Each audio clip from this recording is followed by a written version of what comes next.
kita gini teman-teman, hambaku yang ngerasa sendiri setelah di grup diabaikan. Hambaku yang ngerasa sendiri setelah di dalam kantor nggak ada yang mau sepakat sama dia. Hambaku yang merasa sendiri setelah dicuekin, setelah ditinggalin, setelah diputusin, setelah ditutup pintu nggak mau dibukain, setelah di reject, setelah nggak di read WA-nya. Kamu kalau ngerasa sepi, nggak usah khawatir. Aku bersamamu dimanapun kamu berada. Wa huwa ma'akum aina ma kuntum. Ma wadda'aka rabbuka wa ma qala. Manusia mungkin bisa ninggalin kamu, tapi aku enggak. Manusia mungkin bisa benci sama kamu, tapi aku enggak. Manusia mungkin bisa ilfil sama kamu, tapi aku enggak.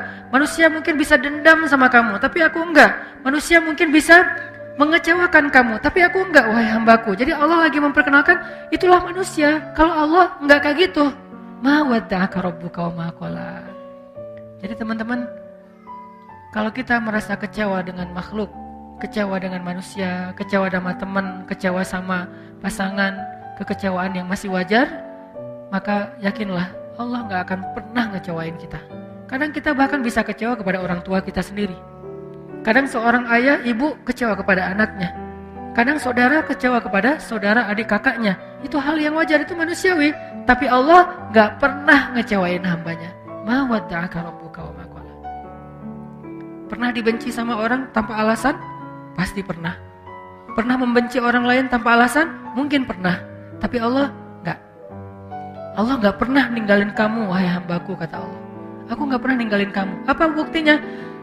Kalau kita mau lihat-lihat nih masa lalu kita, teman-teman, ketika kita bikin dosa aja, Allah enggak ninggalin kita, coba. Apalagi ketika kita taat. Ketika kita bikin dosa, kita enggak sholat, kita banyak maksiat, kita sombong, kita ingkar, kita nggak ngerti agama, kita menjauh dari kebaikan, Allah nggak ninggalin kita, masih ditolong. Apa buktinya? Buktinya sekarang kita bisa hijrah. Siapa yang bikin kita hijrah kalau bukan Allah? Buktinya kita akhirnya sadar untuk taubat. Siapa yang menyadarkan kita kalau bukan Allah? Kok telat banget sih Ustaz disadarin? Enggak, dari sejak kita bikin dosa tuh Allah udah menyadarkan kita. Kita aja yang keras kepala, menolak peringatan dari Allah, menolak nasihat dari Allah, sering datang kepada kita. Tapi Allah nggak pernah meninggalkan kita. Padahal kita dosanya tuh cukup banyak, nggak ditinggalin sama Allah. Udah banyak dosa masih dipanggil sama Allah, dipanggil loh. Qul ya ibadiyalladzina asrafu ala anfusihim. Ya ibadi, wahai hamba-hambaku. Manggilnya lembut lah gitu. Kalau ayah manggil anaknya dengan bahasa lembut, ya bunayya. Kalau anak memanggil ayahnya dengan lembut, ya abati. Kalau anak memanggil ibunya dengan lembut, ya ummati. Sekarang Allah memanggil hambanya. Kalau hamba memanggil Allah dengan lembut, ya Rabbi. Sekarang Allah memanggil kita, ya abdi. Kalau jamak, ya ibadi. Padahal kita banyak dosa, tapi Allah masih bilang, ya ibadi. Bukan bilang, ya ayuhan nas. Enggak. Padahal banyak dosa kan? Allah sering bilang, manusia, makhluk, kamu, bisa aja gitu kan ya? Allah enggak bilang, ya ibadi, alladzina asrafu ala anfusihim, yang melampaui batas dan merugikan dirinya sendiri. Maksudnya apa? Yang banyak dosa. Kenapa Allah enggak terus terang aja bilang, wahai hambaku yang banyak dosa? Allah menjaga perasaan kita. Udah banyak dosa, masih dijaga perasaannya, coba. Dalam teks Allah kepada kita. Ketika ibaratnya kalau ini adalah sebuah japrian, jadi ada orang yang kita pernah salah sama orang. Sehari, 2 hari, sebulan, setahun, bertahun-tahun, kita banyak salah sama dia. Tapi dia masih ngejapri kita dengan panggilan-panggilan yang akrab antara dia dengan kita. Dan dia nggak nyebut dosa-dosa kita sama sekali. Dia nggak bilang, kamu kan emang banyak dosa kan sama aku selama ini. Kamu kan pernah gini, ini. Enggak, dia nggak ngomong kayak gitu. Friend, bro, bahasa-bahasa yang akrab antara kita dengan dia, enggak sama sekali ngomongin dosa. Ada enggak orang kayak gitu? Enggak ada. Allah, udahlah kita banyak dosa, udahlah kita sombong banget, udahlah kita sering mengabaikan Allah, Allah sering enggak kita waro, tapi begitu sesekali Allah manggil kita, panggilannya lembut, jaga perasaan lagi. Ya ibadi, alladzina asrafu ala anfusihim, hamba-hambaku yang melampaui batas. Gitu doang bahasanya. Bukan hamba-hambaku yang hina, hamba-hambaku yang kotor, hamba-hambaku yang pernah berzina, hamba-hambaku yang pernah membunuh, hamba-hambaku yang enggak, yang melampaui batas, bahasa yang elegan. Tidakkah kita belajar dari Al-Quran? Al-Quran itu teks yang sangat elegan. Hadis, teks yang sangat elegan. Sejak kapan komen kita tidak lagi berkiblat kepada Al-Quran dan hadis? Kita mengaku pembaca Al-Quran, tapi kita komennya tidak Qurani. Kita mengaku mempelajari hadis, tapi komen kita tidak nyunnah. Arti nyunnah gak elegan seperti Nabi. Pernahkah Nabi menggunakan istilah-istilah yang tidak baik untuk orang lain? Sampai Nabi mengatakan apa? Kalau ada budak perempuan kalian berbuat zina, maka cambuklah dia, tapi jangan cela dia. Cambuk itu bagian dari hak agama, gak boleh diabaikan, itu hak agama, bagian dari keadilan hukum. Cambuklah dia, tapi jangan cela dia. Lalu kalau dia berzina lagi 2 kali, maka cambuklah dia, tapi jangan cela dia. Kalau dia berzina lagi sampai 3 kali, maka juallah dia walau dengan harga seutas tali, murah, tapi jangan cela dia. Coba, tetap gak boleh mencela. Terus apakah kita merasa lebih layak daripada Rasulullah untuk mencela orang lain hanya gara-gara berbeda partai, hanya gara-gara berbeda pandangan politik, hanya gara-gara beda mazhab dalam fikih, hanya gara-gara beda geng? Di mana Al-Quran dan Sunnah? Di mana Al-Quran dengan teks elegannya? Di mana Sunnah dengan teks elegannya? Kita mengaku Al-Quran dan Sunnah. Bahkan kita mengaku sebagai ahlinya. Ahlinya apa? Ahlus Sunnah. Yang paling berpegang dengan Sunnah. Di mana elegannya? Bukankah Nabi itu terkenal dengan tabligh? Apa arti tabligh? Kemampuan berkomunikasi yang paling baik.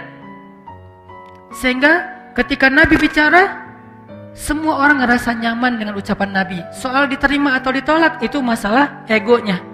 Tapi nyaman pasti. Nyaman dengan mendengar ucapan Nabi.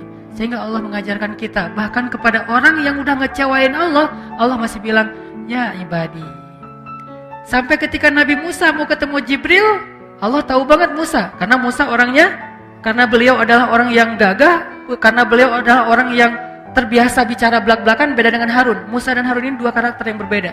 Harun diplomatis. Kalau Musa, dia apa adanya karakternya.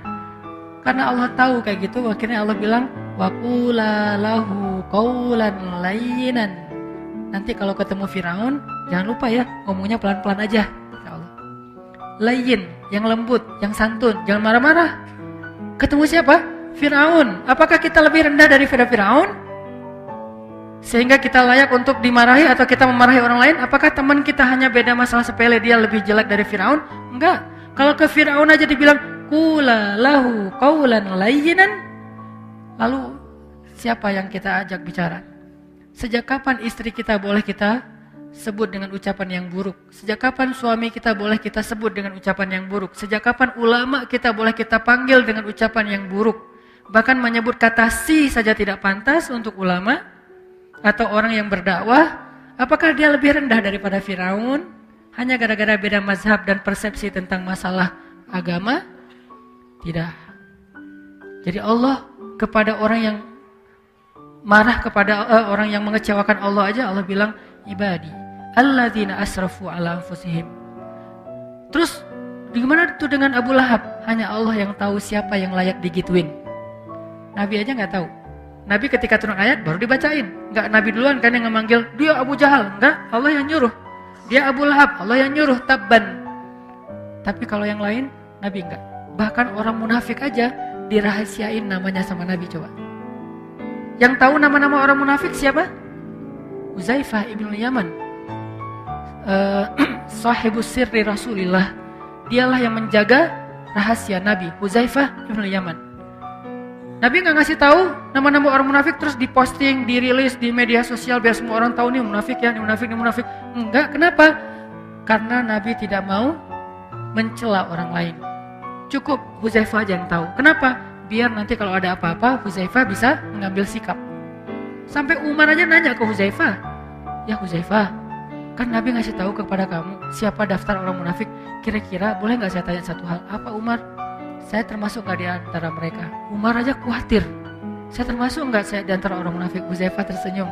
Karena Huzaifah respect banget sama Umar, Dan pastinya Umar bukan orang munafik. Huzaifah nanya, karena itu bukan rahasia kan? Enggak, wahai Umar, kamu enggak termasuk munafik lah. Alhamdulillah ya Allah. Gitu, dan itu bukan basa-basi teman-teman, bukan pencitraan. Kalau kita berada di posisi Umar enggak akan nanya kan? Kepedean banget kan, kita kegeeran.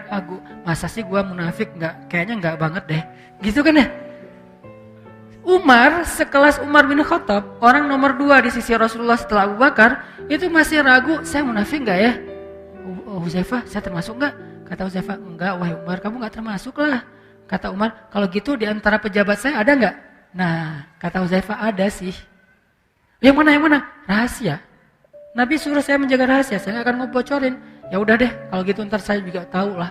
Gimana caranya? Kalau ada pejabat Umar yang meninggal, Umar enggak akan datang mensolati dia kalau enggak ngelihat Huzaifah datang mensolati dia.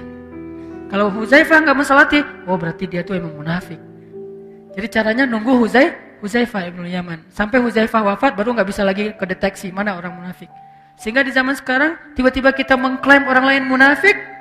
Tapi kalau kita mengatakan itu sifat nifak, ya munafik sama nifak beda teman-teman. Munafik itu orangnya, nifak itu sifatnya. Jadi tanda-tanda kemunafikan. Tapi orangnya belum tentu disebut munafik. Tanda-tanda artinya jangan sampai kita mirip dengan tanda-tanda itu. Gitu. Makanya Allah bilang, ya ibadi. Alladzina asrafu ala anfusihim la taqnatu min rahmatillah. Jangan berputus asa dari rahmat aku, kata Allah. Kepada siapa? Pendosa yang ngerasa, aduh kayaknya dosa saya udah kebanyakan nih, gak akan diampuni. Kata Allah, kenapa kamu berpikir kayak gitu sama aku? Kamu hambaku, walaupun kamu banyak dosa, aku tidak akan pernah mempersulit kamu untuk dapat ampunan. Jangan putus asa, minta ampun lagi. Ya Allah, dosa saya tuh sebanyak langit dan bumi. La ubali, kata Allah, aku gak peduli berapa banyak dosa kamu. Coba sebaik apa Allah. Ya Allah, dulu kan saya sering nge-reject engkau panggil saya sehari 5 kali, saya reject. Kalau dipanggil sama atasan, saya datang. Dipanggil sama pacar, bukan datang lagi, lari. Kalau engkau yang panggil, saya abaikan ya Allah. Gak apa-apa, kata Allah. Coba, kurang pemaaf apa? Sehari 5 kali Allah manggil kita teman-teman, ngajak ketemuan. Gimana bahasa Allah ngajak ketemuan? Hayya 'alas shalah.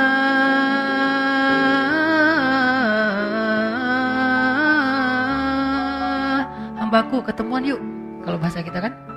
Bahasa resminya apa? Mari kita sholat. Sholat itu artinya apa? Ketemu Allah kan? Kalau kalian seolah-olah kalian melihat Allah, kalau tidak melihat kalian yakinlah Allah melihat, ketemuan gitu. Allah ngajak ketemuan, bahasanya kalau diterjemahin selama ini resmi. Saya lebih senang menerjemahkan bahasa daily kita lah. Arti hayya 'alas shalah dalam keseharian kita, yuk ketemuan yuk. Allah ngajak kita ketemuan. Padahal kita yang butuh Allah, Allah gak butuh kita, tapi Allah yang ngajak kita ketemuan. Hayya 'alas shalah.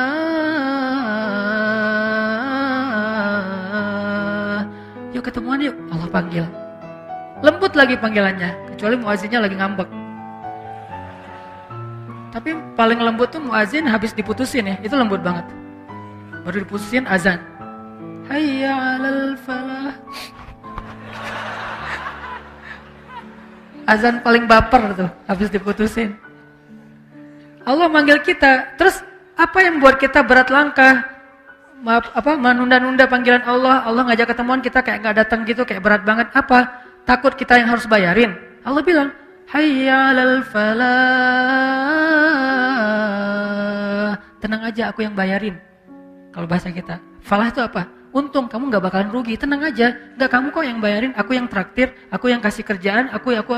Ntar kalau misalnya kamu ninggalin sesuatu terus rugi, aku ganti kok. Jadi Allah ngejanjiin kita gak bakalan rugi dengan ketemuan sama Allah. Kan gitu kan ya? Hambaku ketemuan yuk. Aduh ya Allah, ada kerjaan, gak apa-apa. Nanti aku bujuk atasan kamu supaya gak marah, kata Allah. Aduh ya Allah, ini lagi banyak pembeli nih, gak apa-apa, nanti berapa? Aku ganti. Duh ya Allah, di situ mah mahal, biar saya yang bayar. Duh ya Allah, apapun alasan kita karena kita takut rugi, Allah bilang, gak apa-apa, ketemuan aja. Hayya 'alal falah, kamu pasti untung. Alasannya apa lagi coba?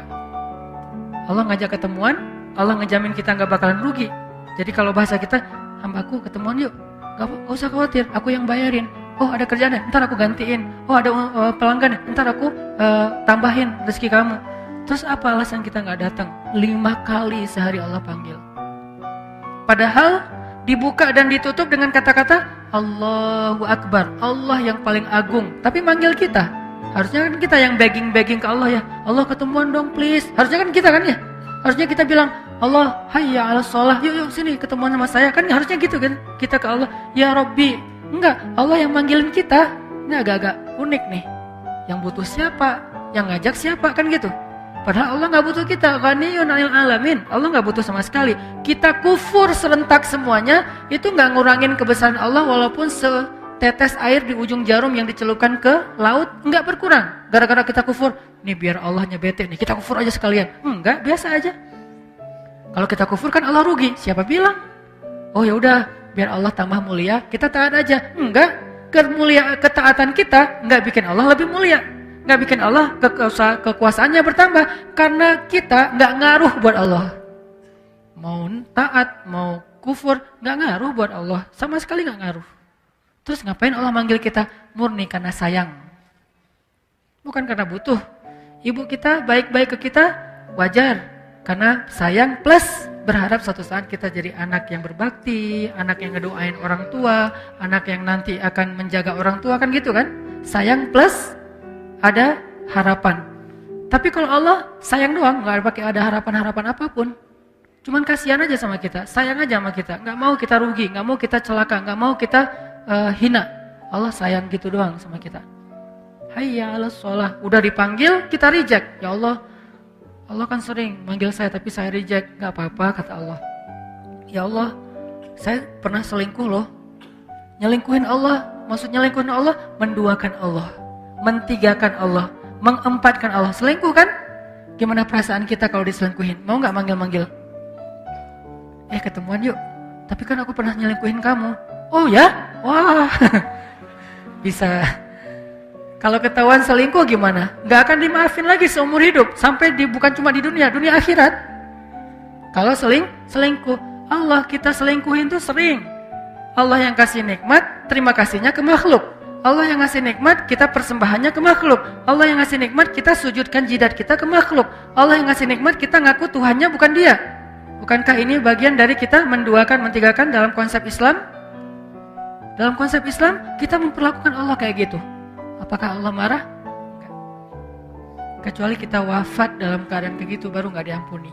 Tapi kalau belum wafat, apapun dosa kita, jangan putus asa hambaku, minta ampun kata Allah, minta ampun di sini. Innallaha yaghfiruz dzunuba jami'a. Allah mengampuni semua dosa. Nggak ada yang enggak. Ya Allah, dosa saya tuh langit dan bumi, aku tidak peduli, la ubali, aku nggak peduli. Ya Allah saya pernah gini, la ubali. Ya Allah saya pernah gitu, la ubali. Saya nggak peduli. Yang penting kamu minta ampun, ya. Berapa kali bilang astagfirullah? Cuma sekali, cukup. Sekali doang mengampuni semua dosa-dosa kita di masa lalu yang bertahun-tahun lamanya. Kurang apa? Baiknya Allah Subhanahu Wa Taala. Itu maksud dalam berbuat dosa aja Allah nggak ninggalin kita. Apalagi ketika kita taat. Terus kalau berbuat dosa aja Allah masih sayang sama kita, gimana kalau kita taat kira-kira? Maka apa yang membuat kita khawatir untuk taat sama Allah? Apa yang membuat kita khawatir untuk memilih pilihan Allah? Apa yang membuat kita khawatir untuk sujud kepada Allah? Apa yang membuat kita khawatir untuk melangkahkan kaki ke rumah Allah? Apa yang membuat kita khawatir untuk menyebut nama Allah? Apa yang membuat kita khawatir untuk berdoa kepada Allah? Apa yang membuat kita khawatir untuk tetap istiqomah di jalan Allah? Apa? Takut ditinggalin sama Allah. Dulu dosa aja gak ditinggalin, apalagi sekarang berpahala. Dulu maksiat aja Allah gak ninggalin, apalagi sekarang taat. Terus apa masalah kita? Bukti Allah gak ninggalin kita, sampai sekarang kita masih hidup. Sampai sekarang kita masih sehat. Sampai sekarang kita masih punya keluarga. Sampai sekarang kita dikasih hidayah lagi tuh. Berarti ma wadda'aka rabbuka wa ma qala.